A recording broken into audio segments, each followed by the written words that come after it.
မော်စီစာကြောက်ရှာတော့လွယ်လေးပဲဗျသူကဝိတ်စမယ်ပြီးရင်အထိုင်ဟုတ်လားကျုံရမ်းဟုတ်လားကြောက်ရမ်းဟုတ်လားမဟုတ်လားတစ်ချက်ရှိုးလိုက်အောင်ပဲဗျဒီမှာအဓိကကျွန်တော်တို့ရှေ့မှာမြင်နေရတာတွေကဒါမောက်တုံးနဲ့မောက်တုံးပေါ့ဗျာမောက်တုံးနဲ့ပြီးရင်ကြောက်ပြောင်ရှိမယ်ဒါကတော့မောက်တုံးနေပေါ့ဗျာမောက်တုံးကြောက်ပြောင်ဆိုတော့ကျွန်တော်တို့က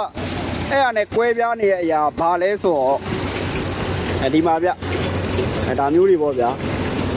ပုံမှန်မဟုတ်တဲ့အယောင်တွေပေါ့ဗျာဒါအယောင်နဲ့ပဲကျွန်တော်မိတ်ဆွေများကိုတင်ပေးလိုက်မယ်ဗျာပုံမှန်မဟုတ်တဲ့အယောင်တွေပေါ့ဗျာဒီမှာတွေအများကြီးပဲဗျာဒါကိုကအေးစစ်စစ်လိုက်ပြီးတော့ကြည့်အောင်ပဲဗျရှာရုံပဲဘာမှလောစရာမလိုဘူးဘာမှလည်းတောကစရာမလိုအေးစစ်စစ်ပဲနားတော့နည်းနည်းစူပါပေါ့ဗျာလောက်ွက်ဟိုဟာညောတိုက်တဲ့လူတွေကျွန်တော်ဒီစီးကြတက်နေပါနေဆိုတော့နားတော့နည်းနည်းစူရဲဒါပေမဲ့ကိုအာယုံနဲ့ကိုပဲကိုကကြောက်လိုက်ရှာဆိုတော့ကြောက်ကိုပဲအာယုံစိုက်တာလွယ်လေးပဲ